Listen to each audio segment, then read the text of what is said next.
Today, we're diving deep into the simulation hypothesis. Are we living in a computer program? Let's find out. The idea that we could be living in a simulation is one of the most mind-bending and controversial theories of our time. While it may seem like something straight out of the Matrix, it has been seriously discussed by some of the brightest minds in science and philosophy. But how did we arrive at this theory? And more importantly, is there any evidence to support it? Throughout human history, many thinkers have explored the gap between appearance and reality, using examples of dreams, illusions, and hallucinations as metaphors in their philosophical and poetic reflections. For instance, Zhuangzi's butterfly dream from ancient China, or the concept of Maya in Indian philosophy. In ancient Greek, philosophers like Anaxarchus and Monimus compared the world with a painted scene and suggested that it resembled the experiences one might have in sleep or madness. Aztec philosophical texts proposed that the world itself was like a painting or a book, authored by the Teotl. In Western philosophy, Plato's Allegory, the Cave, written in the 4th century BCE, remains one of the most notable symbols of the difference between perception and reality. In this allegory, Plato describes prisoners chained inside a dark cave, only able to see shadows on a wall, which they believe is reality. One prisoner is freed and discovers the outside world, realizing it is far more real and complex than the shadows. When he returns to tell the others, they reject his story, unwilling to accept the truth beyond the cave. The allegory symbolizes the journey from ignorance to knowledge. The shadows represent limited perceptions of reality, while the outside world symbolizes true understanding. René Descartes later formalized these epistemic doubts through his concept of the evil demon, sparking a long tradition of philosophical exploration. The evil demon, a malevolent god or evil demon that can present complete illusion of the external world. Descartes wrote, "I shall think that the sky, the air, the earth, colors, shapes, sounds, and all external things are merely the delusions of dreams which he has devised to ensnare my judgment. I shall consider myself as not having hands or eyes or flesh or blood or senses, but as falsely believing that I have all these things." In 1969, Konrad Zuse published Calculating Space. Zuse proposed that the universe operates like a cellular automaton or other discrete computing system, challenging the belief that physical laws are continuous. This view, now known as the simulation hypothesis, digital philosophy, digital physics, or pan-computationalism, suggests that the universe is computed.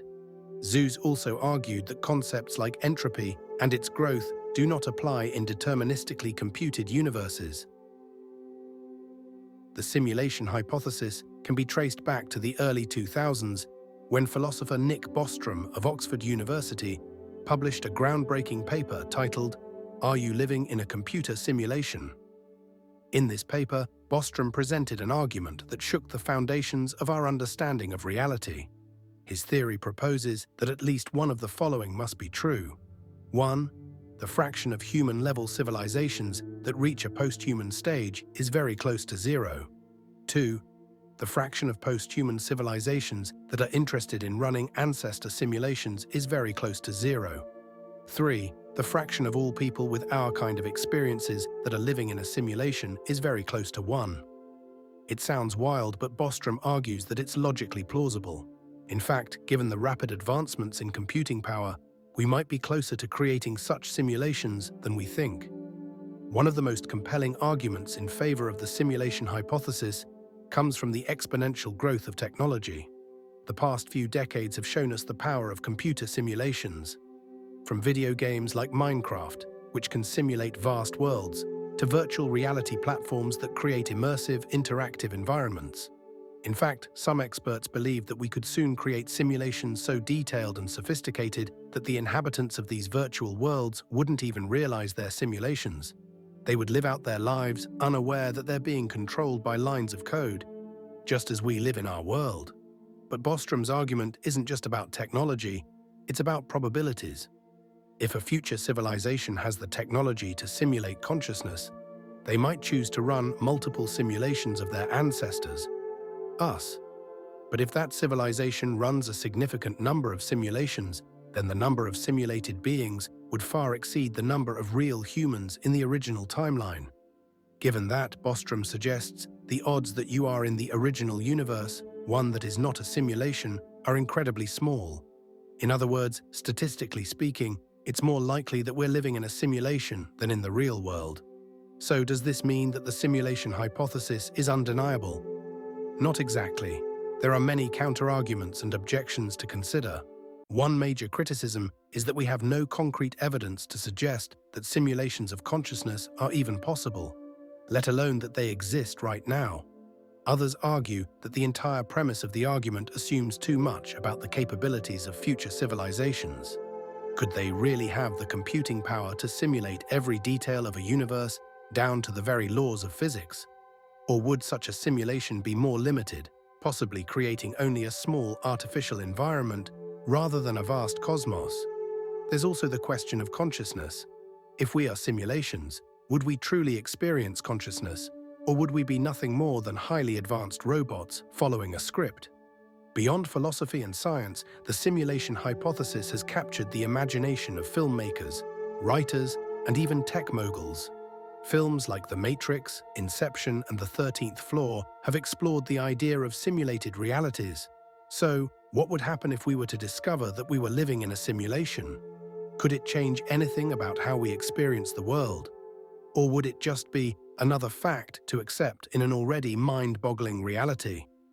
If we live in a simulation, the implications for our understanding of reality, free will, and consciousness would be profound. Would our lives have meaning if we're just characters in a program? Or could the very knowledge of our simulated nature allow us to break free from the constraints of the program? Perhaps, like in The Matrix, we might find a way to manipulate the simulation. The simulation hypothesis raises more questions than it answers. While there's no definitive proof that we're living in a simulation, the theory has prompted us to rethink the nature of reality itself. Are we living in a simulated world? Or is our reality as real as it feels? For now, we don't know for sure, but the debate will continue to captivate minds for years to come. What do you think? Are we living in a simulation? Let us know your thoughts in the comments below, and don't forget to subscribe for more deep dives into the mysteries of the universe.